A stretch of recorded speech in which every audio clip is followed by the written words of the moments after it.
People are continuing this evening with locals still blockading the access road to the premises. Minister Roderick O'Gorman says he's prepared to meet with the protesters, but only online or if they come to Dublin. The vast majority of these issues are based on preconceptions about international protection applicants, and that's what we've always sought to do, to alleviate those to the extent that we can. As I say, I'm very open to an online engagement, or if a delegation wished to meet us in the department, I'm happy to do so.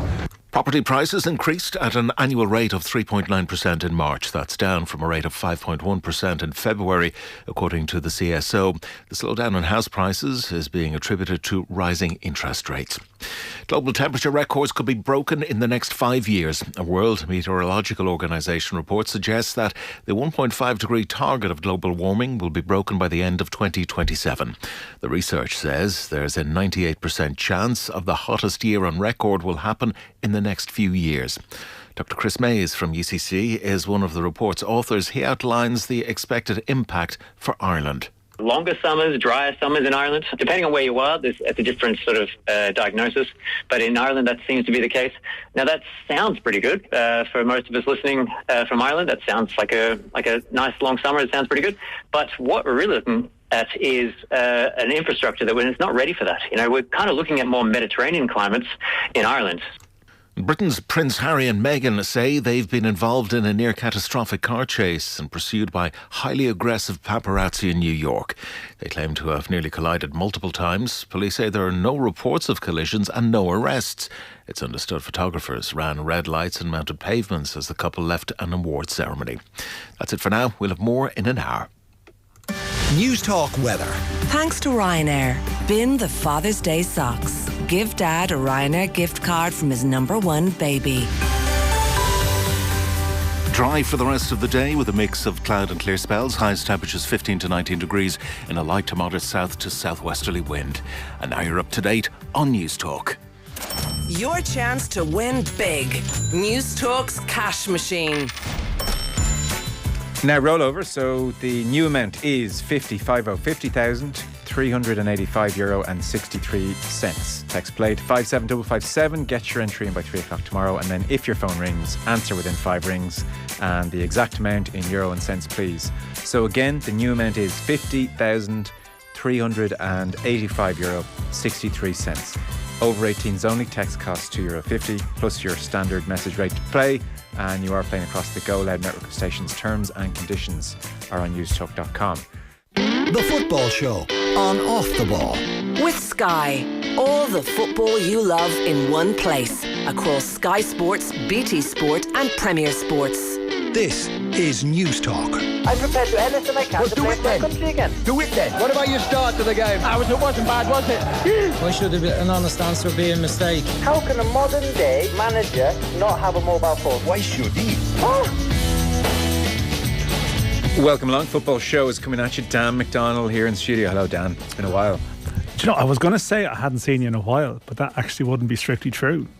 Because I saw you doing a bit of acting in a Just Eat, John O'Shea, bit of promotional video there. Me? Yeah.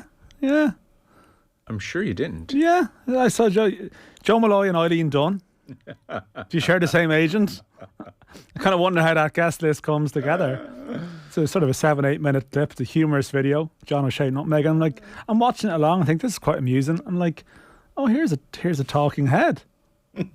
Here's the talking head I recognise. I didn't have to say I didn't have you down as a method actor, but you really seem to sort of just invite. You actually just became a professional satirical talking head. It was some good stuff. Did you think it was okay? I thought it was good. I liked the backdrop of the room you're in. It was a nice setting. Very fancy setting. Where was that? Is that at home? No.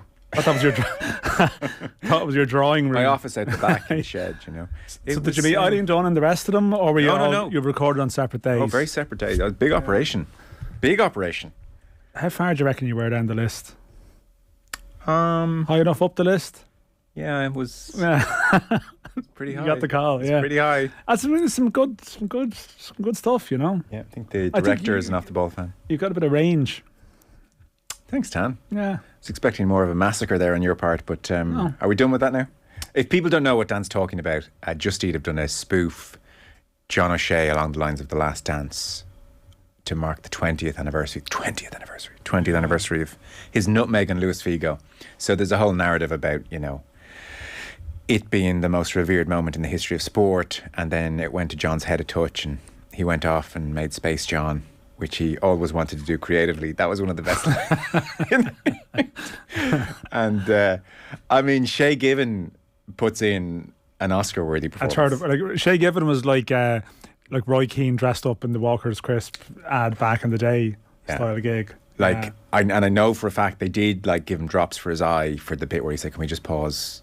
Because he was recounting. Do you feel he was given better lines than you? No, I think, to be fair, they needed someone to anchor it in a certain kind of reality tone. Like for the conceit to work, it couldn't be ridiculous. God, yeah. I thought it was good. It was only last night. I don't know. You were probably in here. So I think it's a repeat, but there was like a Saipan documentary on RTÉ last night.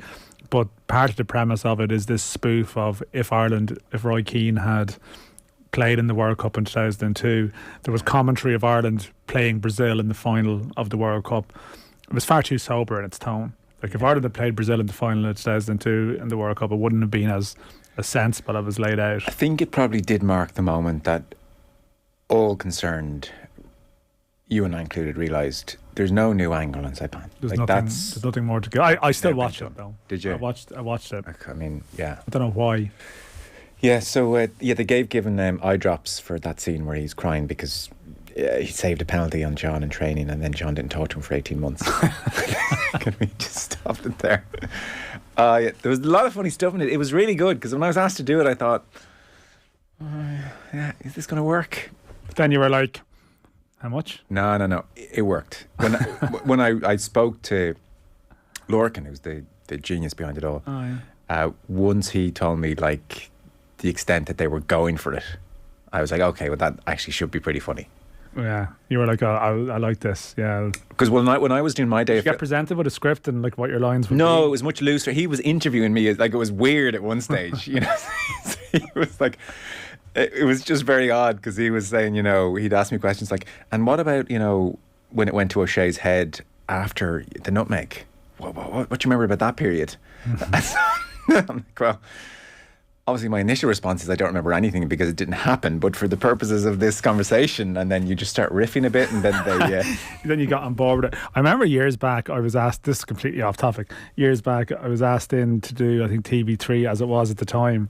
We're doing like something on the most shocking moments in sport history, and I was like, did the 100 metre final in 1988 in Seoul come up, and I'm sort of answering questions on this very much in that style of, I mean, I just couldn't believe it. And I was thinking, you know, I was 5 at the time, you know, I don't really recall this very well, but, you know, you just have to get on board with the get on board with the role. And I think you did. Yeah. There could be more of that coming your way. It was a lot of fun, though. I mean, it was like a lot of laughs. And I thought at the end, the most charming bit is when they break out from the conceit that this is somehow true, and Given is talking about how, you know, he was the nutmeg goat. I mean, not an actual goat because a goat couldn't nutmeg, but like a, you know, the goat, and then his face just collapses in laughter, and then it goes to O'Shea laughing, and he's saying, yeah, Space John, what a script though, what a script. And started laughing. I mean, just because O'Shea is actually unlikely for a lot of that stuff anyway. Yeah, the awkwardness of it all. I only hope, and I pretty much tweeted as much, that Luis Figo comes across it and thinks it's real.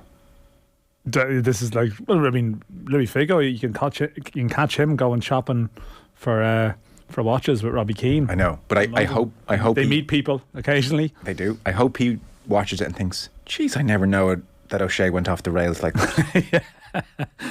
I mean, Figo's probably heard about this all the time. People living off the reflected glory of some meeting with him. Yes. You know, this is just another level up. Anyway, all that came from simply saying I haven't seen you in a while, which I haven't. But it was on my mind. I did see you earlier. I was surprised. I wasn't expecting you to. It's rare, by the way, online. It's just had universal, that's very good, which is nice, you know. Until now. Oh, I'm sure. Yeah. So what's going on in the world is that Manchester City are 2-0 up on the night against Real Madrid after 56 minutes. They are 3-1 up on aggregate. And this has been an absolute annihilation, a masterclass Manchester City performance, like, will be remembered, not least if they go on to win the Champions League, as a kind of a signature statement performance which encapsulates the many, many reasons that they are so, so good. Like the stats, certainly from the first half at that stage, Man City had well over 70% possession. There was a stat which popped up after about 35 minutes where City had 237 passes and Real Madrid had 45 passes. Yeah, and it wasn't just a case of, in the first leg there was a pattern of Madrid in their shape, relatively comfortable, Valverde dropping into the back four, making it a 5, and City very much on the outside of their defensive wall. This has been anything but. City just started the game at such a pace, moving the ball with real tempo, interchange of positions, Stones coming into midfield. Stones is the big one for me, yeah. Yeah, Grealish really on song, but not getting involved in a personal war with Carvajal, and creating all sorts of pockets and then exploiting those pockets, and so creating regular openings and chances. And when you see, if you're out and about and you haven't seen it, when you see the first goal, both of them scored by Bernardo Silva, that is just a case in point of City pulling Real Madrid players here, there and everywhere. Camavinga comes out because he feels he has to, and Kroos ends up going back with Silva, and then wrong side of Silva, and of course De Bruyne spots that straight away, passes played through, and Silva doesn't rush the finish. He's such a good player, and that's goal number 1. Goal number 2, Valverde loses Gundogan, and again, it's I think it's just because they're having to exert such a levels of concentration and physicality that they just can't keep track of everything going on, and so Valverde loses him, and Gundogan gets on the end of a pass again from Grealish, releasing the ball at the right time, and the ball breaks in the air after a Gundogan shot is blocked to Silva, and it's just such again akin to his first finish. It's a great header. It's a great header. You could underestimate the header. And aside from a Kroos, an amazing, must be said, Kroos shot where the ball didn't spin at all. The slow motion of it is gorgeous off the crossbar, and a Rodrigo pass with just too much on it for Benzema. 2 moments out of nothing. Apart from those 2 moments, there was City are looking around each other saying, God, we have much tougher Premier League games week to week. There was all in that 5-minute window. There was the other one where Vinicius, there was a through ball to Vinicius, and Kyle Walker with his recovery speed came and took him, whereas I think most other defenders in the world would have been done. That would have been a goal. What do you think? Vinicius had at least 4 or 5 yards on him, and Kyle Walker seemed to make it up in about 10 minutes. Yeah, he's just he is incredible. In terms of that recovery speed is his calling card. He never. Some players really look like they're sprinting. I'm sprinting. Like when Haaland sprints, it's the whole thing is moving. Yeah. Walker, you're not struck by his body. His body language doesn't suggest he's ever straining, but he must have been moving very fast to catch Vinicius. Oh no, he was. I know Vinicius probably would have. People may not have seen this, but he probably paused a little bit, Vinicius, just to try and get control of the ball. So it wasn't quite like a full sprint, but Walker he just covered it, and that's the thing. You probably got to watch him a good bit with England, and watched him against Mbappe in the big game in December in Qatar, and it was a great battle between them. But it was such a good battle between them that they never really actually had that moment. It was only once they really went at it, and you kind of realise Walker is incredible in that context. But that was it. That was that 5-minute spell where Madrid. People would say about Madrid. I think it was Mark Lawrence said at the weekend. They can do nothing, and then they can score twice against you in 5 minutes. And that was actually the spell where if Madrid score, we sort of, that's the story that we write, and that's the story that we craft. It's well, there you go. You dominated them for this long, and they just killed you. That was at 1-0, and then Bernardo Silva goes and scores, and you feel that no, they're not going to do it. They're not going to do it tonight. I think you had a couple of points you mentioned. The Stones thing for me. I was sort of watching him a couple of times. You're trying to figure out where's he playing? Is he playing in midfield again here? He's all over the place in terms of. You'd like to see the heat map for his touches in the first half, because that seemed to be reflective of their confidence. And the second one, and the funny one, is Haaland had 2 big chances and missed them. And people probably talked about, there was good saves. One particularly brilliant save, and one maybe he could do better. But again, we're probably expecting, what's the difference between this year and last year? Well, they'll have Haaland to take these chances. And now, of course, his presence has a massive impact on the game, and probably creates other movements for other players. So it's a bit simplistic to say, he didn't score, but they won anyway. But it's still sort of interesting that he has been the one who, he kills teams in games like this. But it actually really has been the team. It has been the collective, as opposed to being a story of 1 or 2 players. This has more so been everyone. Grealish looks like he's just really enjoying the stage now as well. He belongs in it, yeah. So good, so silky. Joy to watch, he's killing them.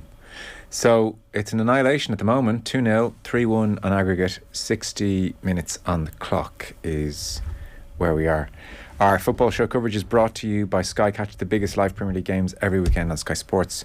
Damien Duff, by all accounts, was in very good form with the press. We are going to take a very short break. Dan's going to fill us in just a moment. Football on Off the Ball. With Sky, proud partner and supporter of the Republic of Ireland women's national football team. This is News Talk.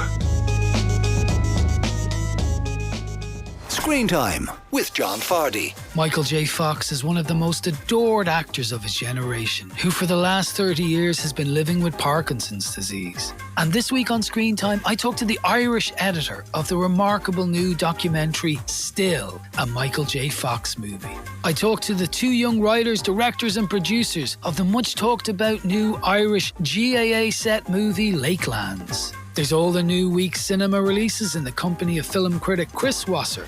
Screen Time with John Fardy. Listen and subscribe to the podcast now on newstalk.com or on the Newstalk app. News Talk. Conversation that counts. The world is moving fast and changing faster. That is why we have come together, a group of established wealth management companies united by a shared vision for a new future. We are Unio, a new breed of wealth manager with deep expertise and prestigious global backing. With a digital experience not seen before, a wealth of wisdom to make a world of difference. Visit unio.ie. A new world awaits. Unio Financial Services Limited, trading as Unio Wealth Management, is regulated by the Central Bank of Ireland. At University of Galway, our prestigious history spans almost 2 centuries. Our global network connects us to partners around the world. Our researchers are shaping the future. Our students are shaping their own. Since 1845, we've been committed to driving cutting-edge research and teaching that takes you further. Join over 19,000 students and make your mark at Ireland's #1 university for sustainable development. Make your choice, make your mark. Visit universityofgalway.ie/CAO. Football on Off the Ball. With Sky, all the football you love in one place. Across Sky Sports, BT Sport and Premier Sports. This is News Talk. Now you are welcome back. So Damien Duff seemed to be in flying form this week with the media. They play St. Pat's, Shelburne, that is, on Friday night. So he was talking to the media at large. He was also speaking to Stephen Doyle, and we'll play you some of that now. They are unbeaten since March, by the way. They're 5th in the league. They beat Sligo 3-0 last week. And so there's a snippet of the chat here. Full podcast waiting for you. Stephen's League of Ireland podcast is waiting for you. But Duff was talking to him about Shell's good form and also his friendship with Brian Kerr as well. Have a listen. For sure there's more to go, but we're still trying to play the same as we did last season. You bring in new coaching ideas along the way and what have you. That's what we're here for. But it's all about keeping the ball, I guess. And Rovers are seen as, I guess, a very attacking team because they can keep the ball and they're really good at it. They're the best team I've seen. Whereas we probably, at the minute, so Shells are defensive or are defensive. We're not set up to play defensively. The lads know that. I tell them all that all the time. And if you come and watch us work in any day of the week, it's all about attacking patterns and how to break teams down. So I know we've been kind of tarnished with that brush, or we sit in and we just defend our goal. We don't. That's not the plan. Sometimes it happens organically. Again, to reference Rovers, we played against them a few weeks back. They're so good that you just end up defending for 80, 90 minutes. So, no, we still want to play the same way. We want to dominate games and we'll keep working hard to do so. Rovers are a good example, actually, because Damien and Stephen Bradley started out there. He did struggle for the first while to try and get his team playing the way he wanted them to play. And we see them now with this box midfield and they play it so well. And I was actually speaking to Richie Tell for this week's podcast as well. And he was saying that, when teams are, I suppose, pressed high up on that box, they've got defenders who can pass through the lines and get the ball over the top. Is it going to take a while for teams to figure out how to, get the better of this Rovers team? Do you think it is possible? That's what everyone has to aim for. This Rovers team squad that we're talking about, they're the best players in the country. They're the best squad in the country. They had the biggest budget in the country. So inevitably, like I just said, you go play them. They're going to have an awful lot of the ball, and I don't think it's going to change anytime soon. So, fair play. Brad's has done a great job. But we're in a totally different journey to Rovers. You know, we inherited a team that was in Europe and had a big bloody budget at the time, whereas we've come in here and we were newly promoted from Division 1. So we're taking a totally different journey to what happened at Shamrock Rovers, and we're going to do it our way, I guess. What's the story with Sean Boyd, Damien? Could we see him back playing again soon? Yeah, he's back training with Gav Molloy. So I know there's a transfer window coming up, but having them two back would be similar to getting two big signings in the door. So they've been a big loss. The lads have done amazing without them. It'd be great to have them back available and fighting for a spot in the team again, because competition is paramount. Big issue we had last season, there wasn't competition for places. The squad wasn't strong enough. There was many injuries, and the team knew they was more or less what it would be on a match night. Whereas this season, that's what we wanted to do: build the squads. And hopefully, when these players come back, it brings lads' games to another level, because you need competition in life. Yeah, do you need a big target man though as well? And like, is there maybe something that's you're looking at as well in the transfer windows, maybe bringing in someone else as a backup or competition to Sean? Because I kind of get the feeling as well that the way your team plays, that you kind of do need that target man sometimes for trying to get the ball to stick up the other end of the field. Again, Sean, yeah, you might go a bit longer at times. It's the profile that he is as a player. He occupies centre backs. At the same time, listen, Sean's been out and we all love Sean, but Jack's done absolutely amazing. Ev played up there a couple of games. Evan Caffrey, he's a midfielder. He's done amazing. So, it's great to have him back. A big target man, I think you call him. I think Sean wouldn't be happy with that. You're right. Yeah, sorry, he's got great feet as well, in fairness to him. Yeah. It's not a case where Sean Boyd's playing and we're going to go direct. It's nice to have that option that I think all teams should have. But I still want to play the same way when Sean is fit and in our team, and it's him adapting to us and how we want to play. It's not, the rest of us adapting to what people might think we want to play. Sean, he's 6'4", he's a beast. Let's just throw it long on top of his head. So no, we will still want to, build a game and keep the ball. Yeah, absolutely. You're facing back-to-back Dublin derby matches next, Damien. St. Patrick's Athletic first this weekend at Talcott Park. I probably don't have to remind you, you've conceded 9 goals against them in your last 3 meetings, but I have a feeling you won't be as porous against them this weekend. In my head there, the game, match or week, -1 from the cup final. The lads might as well have not turned up. All they were thinking about was Derry and their suits and Lansdowne Road. So we lost 4-0. But like I said, should have sent myself and the rest of the staff out to play. The game obviously here before that, a 4-4 humdinger, probably game of the season. A game we should have won. But yeah, you're right. Conceding 4 goals, how can you win any game? So like I've said many times, we can talk about, attacking stuff and the pretty stuff, but you have to be defensively solid. And that's what I've tried to do from minute 1 in here. The help of the staff. It's one of the many reasons I brought Joey O'Brien in. Great defensive mind, helps me set up the team. So, of course, to win games, you can't bloody concede. So that's the plan. Keep things tight, and then you rely on your players up the top end of the pitch with that bit of X factor to maybe nick you something. And then finally, they are missing lads. I'm not sure if you're aware, you probably are. They're missing lads at the back, especially Joe Redmond, a key player for them. They had 2 teenagers last night starting against Shamrock Rovers, and Gravosti, who's only back from injury as well. So how do you take advantage of that situation? Just by playing our normal game. I know everybody, we all harp on about budgets and maybe injuries in this league, but I've absolutely here. Joe's a great guy and I wish him well and I hope he's back soon. But I've no sympathy for these big clubs. I'm missing A, B, C, or D.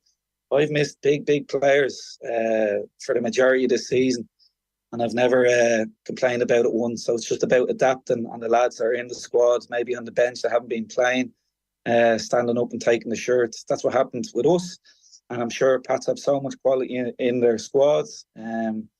young Noah Lewis can come in. Sam Curtis, what an amazing player he is. So they have a lot of bloody quality in their squad. So yeah, unfortunate for Pats. Joe, great personality, great captain. Wish him well, but there's an awful lot of quality to come in and replace him. Do you ever get any text messages from the great Brian Kerr before these games trying to wind you up now? No, he actually told me off last year. I was suspended in Richmond Park, and I was up sat beside him in the director's box. He told me off at half time. He is like my second dad, so I didn't get into it with him, but he told me a no in certain terms to point down and behave myself. So I love him. He's a legend, a legend of the game. Contrary to what Jason McAteer says, he's a god in Irish football, and I love him. There you go. Duffer talking to Stephen Doyle on our LOI Matchday Extra podcast, available in full and well worth the download on the OTB Football podcast stream. A god, and I love him. Yeah, I mean, the thing is that game he refers to where he was suspended and he was in the director's box, I mean, it was fairly box office in the director's box that night. I mean, it got pretty fraught between the bench and the sideline. So I know Tim Clancy has since left St. Pat's, and he would have been maybe a big part of it, but there was no love lost between these clubs, and it's boiled over on several occasions. So I would say, as much as Brian Kerr and Damien Duff have a great relationship, I would say there was a severity in the tone, I would say, on that evening, because it was pretty feisty. Erling Haaland's just missed 1-on-1, and it would have been one of the great goals. Beautiful. Just can't score this lad, Haaland, can he? Just can't do it in the Champions League. How many chances does this boy need? Yeah. Gundogan, take a bow, son, and all that. He's just brilliant play. He's got Militao for company, and he hits a back heel, think it's a nutmeg, comes to Haaland. He's never 100% balanced, Haaland, but did get the shot away, and Courtois gets enough on it to deflect it off the crossbar and out for a corner. So it's still City in firm control of the game, 3-1 on aggregate. And we should mention as well, Coventry 1-0 up away to Middlesbrough as Luton Town look on. So 1-0 to Coventry on aggregate in the Championship playoff, which is Luton Coventry would be quite the pair up. A glamour tie. Yeah, well, it would be a glamour tie if you've been frozen like Mel Gibson and Forever Young and come back from 19. What a reference! Yeah, you just come back. That's what you'd expect. Forever Young. Yeah. Jeez. So I've got like 3 movie references in me, and that's my one. God. So I did see even on your own paper's website that Damien Duff, and I think the headline was do they think we're cavemen? Oh yeah, it was pretty much your most read story in the sports section. So Duff was holding court to the media at large, and just while we were listening to Stephen's chat there, you were saying he was in incredible form. So maybe start with the caveman point and then give. Yeah, because he did make the point at the end of our chat. By the way, lads, we are playing on Pats on Friday, so I'm glad that Steve-O actually, in this press engagement, has managed to ask Duff some questions about the match. And in a way, actually, it's maybe for people to hear like how into it Duff is, which you would expect, right? He's an all-in type of person. He's a workaholic. But he's completely obsessed with it, and he'll pick up any reference to any squad and team or whatever.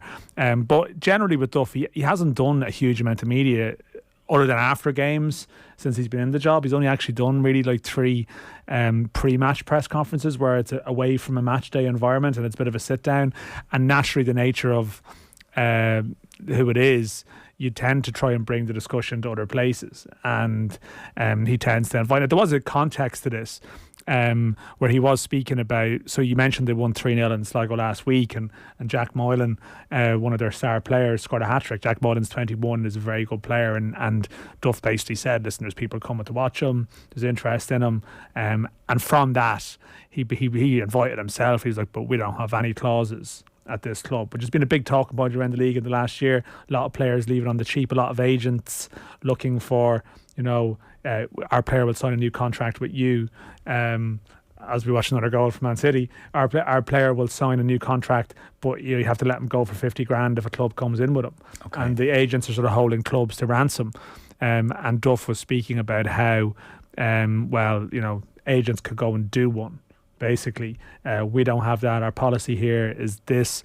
Our players, we know they'll go eventually, they'll go to the right club. But he was spun from that into the disrespect that exists from English clubs towards Irish clubs, derisory offers. But he also pointed out that they've had players on loan from clubs in England, and he was talking about how there's a sports scientist at one club in England, like rang their sports scientist and sort of said something along the lines of, do you have GPS vests over there? Like, do you know how they work? And, you know, Duff's point was, you know, do they just think we're cavemen over here, that we don't have technology? And his point is that these players he has are getting top class coaching, elite level coaching, even if the backdrop isn't always pretty, which is maybe a bit of a spin-off debate that we went into. But that was the context for it. But it's you know, he always says he doesn't like doing it, yet he just gives a lot more. And like that clause issue has been knocking around the place for the last year or so. And, you know, should there be a collective stance and blah, blah, blah. And like Duff just inviting the fact that Shells, which wasn't known actually, have completely said no. And they've had some good young players sign contracts. And I've probably assumed, I'd say there's probably a bit of agent clauses going on there. And Duff has said, no, that's not the case. And if an agent tries to stop them from signing a player, he says, I'll just go to the player directly and say, we're not going to stop getting your way, but we're not doing these clauses. Okay. Militao on goal, by the way, so it was a free kick, and Militao stuck his knee up and into the net, so 4-1 on aggregate. City's dominance knows. I didn't think we would be able to take our eyes off this game. I know. You know, and it's sort of, I mean, it's been amazing, but there's a little sense of an anticlimax about it. It's not the epic of last year. You're not sort of watching the last 10 minutes going, I need to see every minute of this. Keeping with the Champions League knockout stages, they've been bad. Yeah. Really bad. That's very true. So the gist there is the agents go to the League of Ireland club and say, you get this player, but there is a clause that says if English club offers derisory 50 grand, he has to go. Countless players have been lost to this, Okay, and so Shelbourne are standing up and saying, we're not taking that anymore. Are Shelbourne alone in standing up? No, I think Bows have stopped doing it now after being done, and I think a couple of clubs have stopped agreeing to these clauses now. Because if all the clubs get together and agree not to... Yeah, but the only point is, and someone has made this point today, because like when Duff speaks again, just with the weight of his voice, like it's a topic that's very internalised. It's a big talk about within the league circles, but Duff obviously just saying it just gives it a platform that brings it to a wider audience, and hence we're talking about it here. But to be fair, as has been pointed out, yes, what you will find now is that people might not agree to clauses, but the players might still sign or be offered shorter contracts. And that was part of Duff's argument. It's like, well, Shamrock Rovers and Derry can offer 3.5-year contracts or whatever, 3-year contracts. Other clubs are still doing it shorter term. So yes, you don't have a clause, but you might have a player's contract that's up. And yes, if they're a younger player, you'll be due X amount of compensation. But that's the other way around it, that players, agents will say, well, we won't sign a clause. Okay, well, no clauses, that's fine. But he won't sign a 3-year deal. Okay. And in some cases, clubs won't offer that 3-year deal. What else was he talking about? So then we spun out from that into, because the under 17s were playing today. Unfortunately, it went badly for them in the European Championships. And I suppose you remember when Duff came in, when he was appointed as Shelbourne manager, one of his big things was about how the GAA facilities are miles better than anything here. And he was speaking about the under 17 team. It's a very topical age group because after the championships, all these players will be staying at home, and traditionally this is the age when they would mostly leave. And we just got talking about that general area. But within that point, he just spoke about how, well, listen, people talk about maybe this team emulating Brian Kerr's team from 25 years ago. He was just saying this, I know for a fact that I would have played more football then than any of these boys are playing now. This is his big thing. Teams don't train enough here, in his view. There's not enough full-time coaches at academy level. There might be, in his view. Now, I think some clubs would do more sessions than he would say, but still, his general point is you might have teams training 3 times a week, 4 times a week, and in England it might be 7-8 times a week at this age. And this is a real concern we have. Like this team, they struggled today against Poland, but they are a talented team. They're actually quite a young team. Quite a few of them are going to be eligible next year.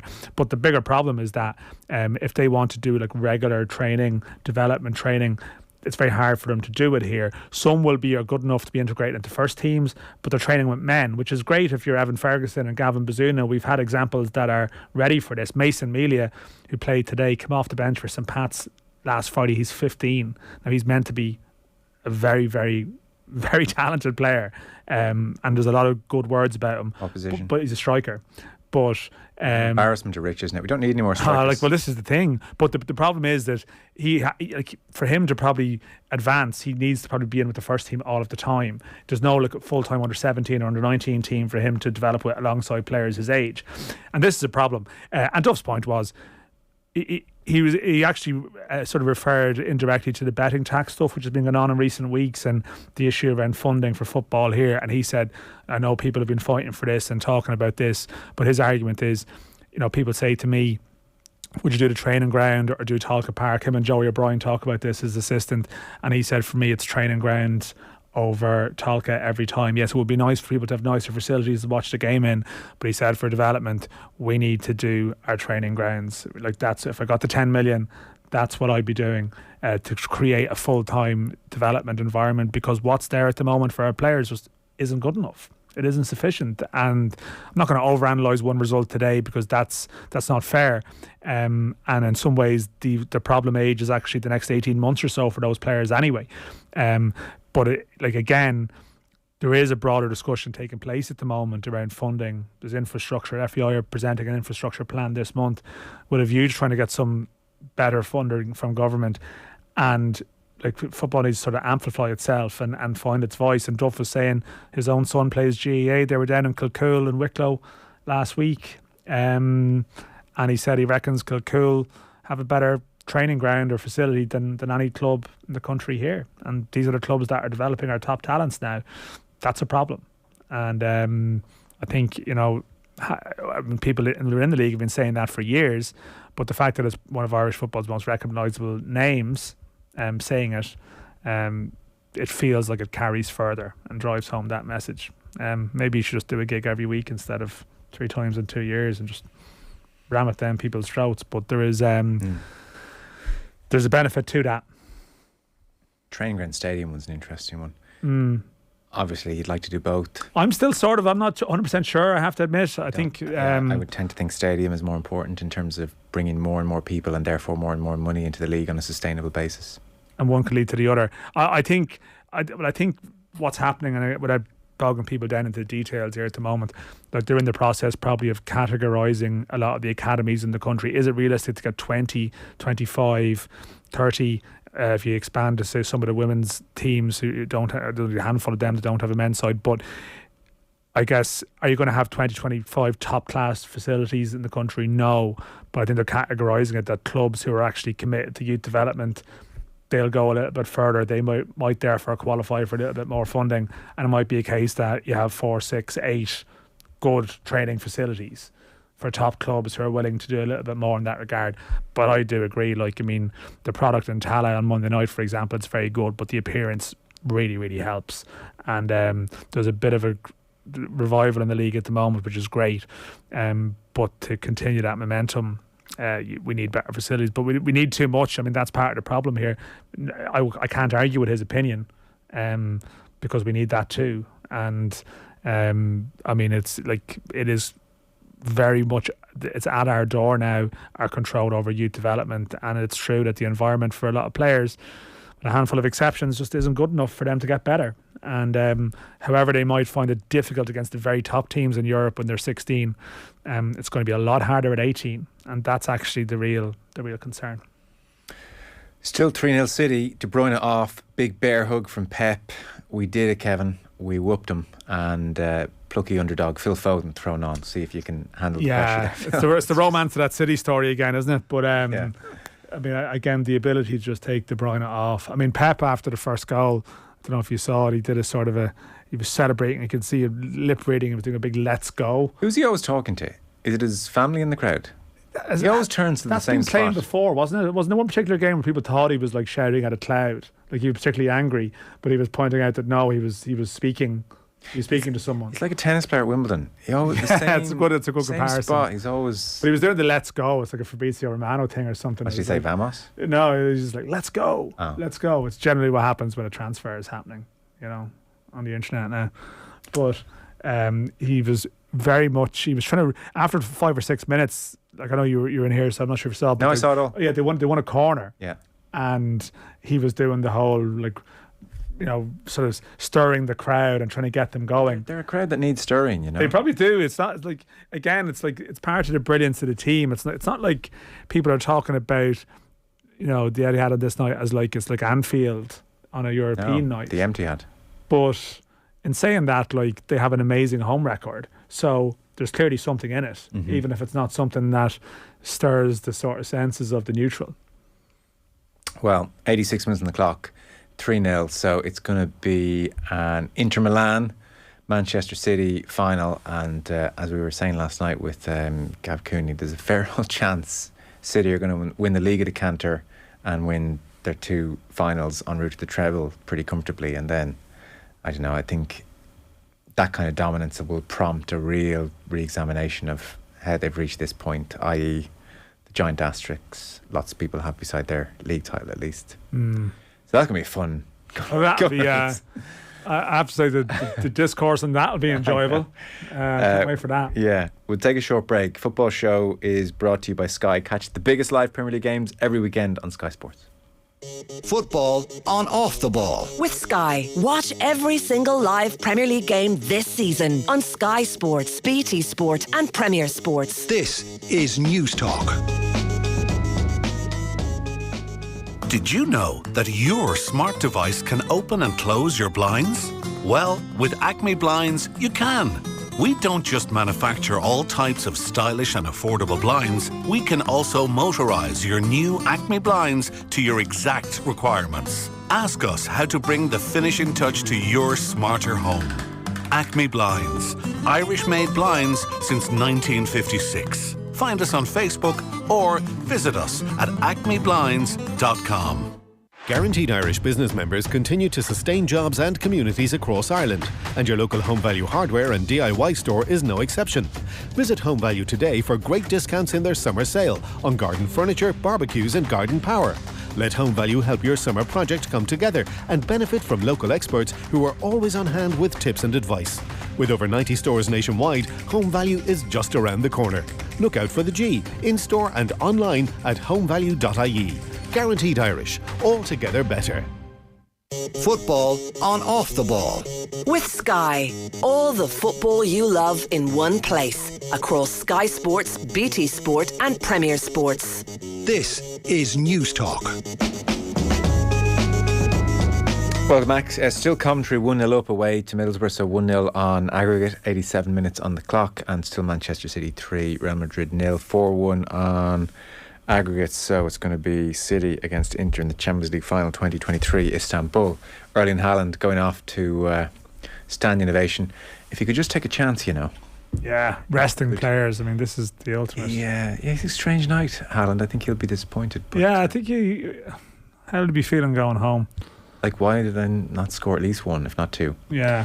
Just to follow up, a final thought on, I guess, Damien Duff, because you were saying that the point he made about investing in training grounds came off the back of the rumblings over the last number of weeks, the FAI making their case to government and pointing out that, frankly, all of this money from the betting levy is going to the greyhound and horse racing industry to the tune of 20 billion? Well, no, it's been 1.5 billion over 20 years. Sorry, that's slightly different. 20 billion be lot. So this came from your story. First question, who leaked you the document? What's your next question? Can I guess on air or? Do you want to do that? I don't know. God, you're a bit emboldened now, aren't you? Not at all. I'm just... Well, I read it as... No, I don't want to put you in a difficult position. Is it relevant?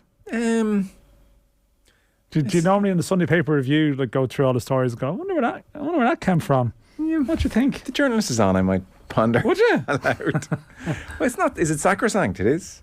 Well, I mean, that's generally how it works, Joe. Not always. You might have found it in a dustbin outside when you were scavenging. Well, I mean, that's what I do. I mean, the bins go out tonight. It's my favourite time of the week. But it is part of the FAI's effort to say to government, we are chronically underfunded. And here's another example of why, I guess.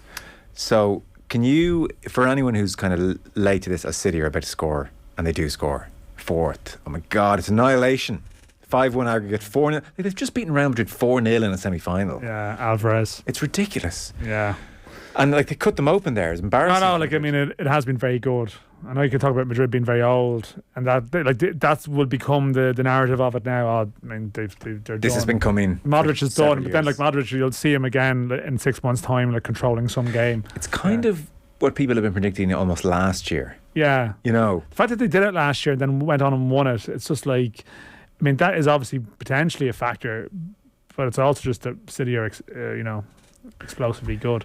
But anyway, sorry. Back to my point. So you had this big exclusive, and for people who don't follow the news cycle in granular detail, because frankly, life's too short.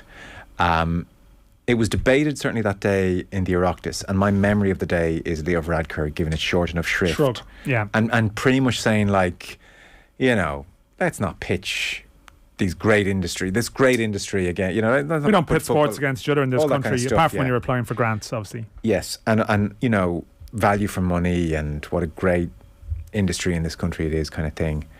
So that was like the 24 hours, I suppose, or the initial the day of you publishing that story.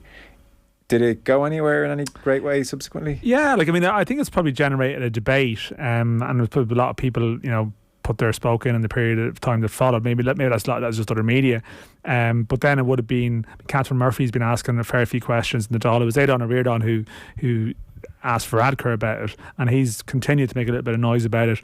Catherine Murphy has asked a couple of questions because the Department of Agriculture, who again have oversight over this fund, one of the top civil servants there was in the following week and faced some questions, and Catherine Murphy has put questions in as well to finance. And this is a bit of a tangled web because again, people would take issue in the horse and greyhound racing world with the inference that this betting levy money goes directly to horse and greyhound racing.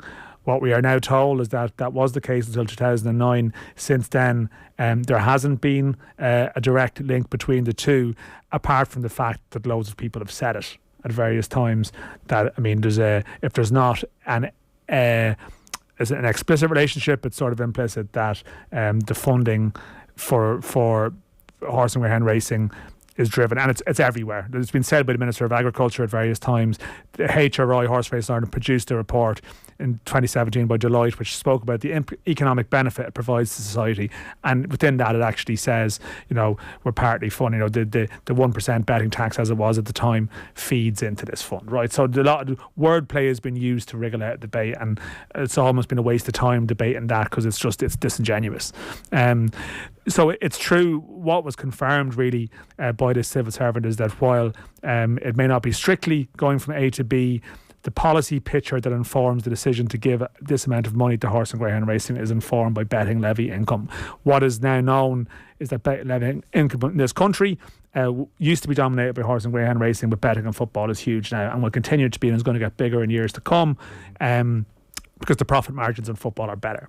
And the FEI's case is, this is public funds that are being spent, and football, there's a lot of bets we generate on football, but also football, the sports funding picture in Ireland is pretty bleak.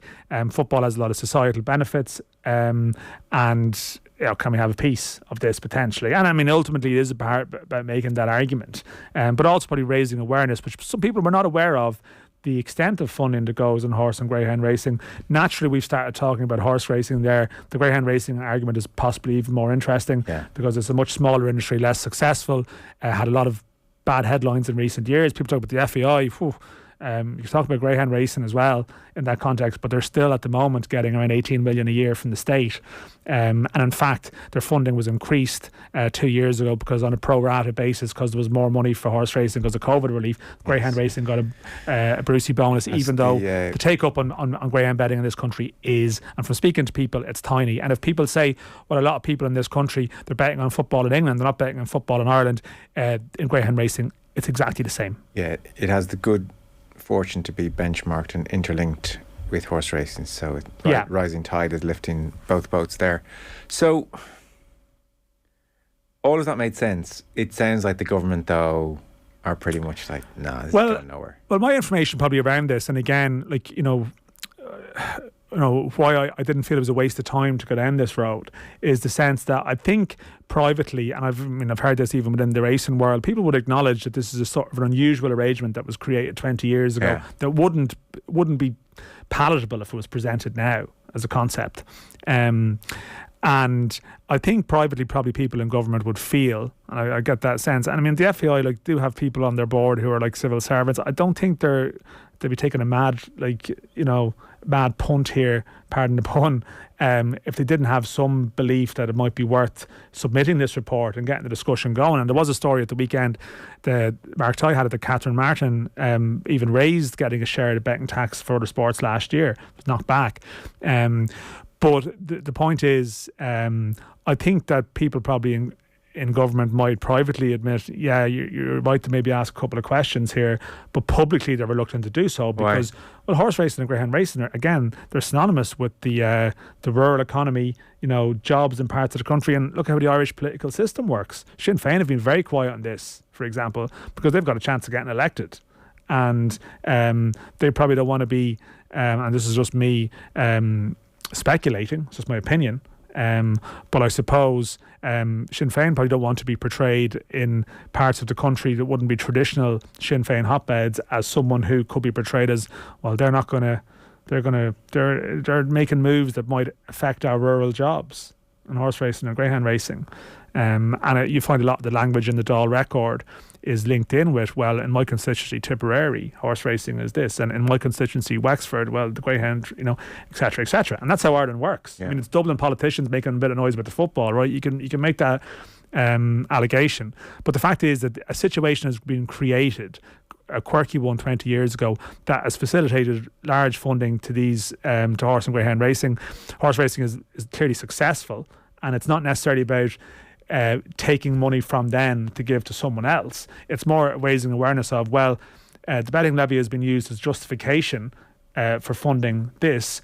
Imagine what we could do over here when it could be argued that, yes, the economic metric return is may not be as high as horse racing, but there's obviously health benefits and social benefits. And if you're talking about the spending of public funds, my point on this would be, if you go solely on economic metric, why don't we just build a big state casino?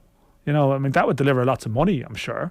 As the Ozark, have some big casino plopped in there. But clearly people as public money would have a little bit of concern around that. But now it's driven back in your face. Well, the economic benefit of one is this. I think football has a case to make about the economic benefit that it provides, and not just in terms of the health benefits and stuff. I mean, there actually there's a lot of business generated by football too. Like, people talk about the horse racing funding on the basis of all horse related activities, not just horse racing, but like breeding, whatever. Thinking amount of people out there might be coming home from playing Astro or five-a-side, and those halls are rented at a cost, the gear, everything. By that same that may sound completely flimsy and ridiculous, but that same criteria is actually used for measuring the funding of horse racing. So football, I don't think they are wrong to make their case. And it might just be that this makes their case and they get increased funding for plans in the long run, and it's not linked to the betting tax, but maybe in a way it is. Okay, very well summed up. Texting saying, come on Dan, who leaked you the doc? That's actually just you just typed that yourself. That's correct. Yeah. We're out of time. Where would you build the casino as a matter of interest? Which county would you? Well, I mean, put it in Tipperary. Yeah. They all seem to be very vocal on these debates. And Coolmore apparently in Tipperary. You might have heard of them. a modest family business. We are pretty much out of time, so it's gone full time. Joyous scenes actually full time at the Etihad. They're really celebrating it in a big way. City have cruised through, and it is very much cruised through to another Champions League final. 97 minutes on the clock and counting. Coventry still hanging on 1-0 away to Middlesbrough. OTB AM coming at you tomorrow morning. Jaron Shane in the hot seat. So Eric Donovan will be on talking Katie Taylor. Graham Hunter will be reflecting on City's dominance against Real Madrid, and Derek McNamara talking Leinster La Rochelle. Dan, my thanks to you. No worries. And Tom Dunn is on the way. Give him a ball and he out of grass. He'll give you a move for the perfect pass. Give him a ball and he out of space. He'll give you move with godly grace.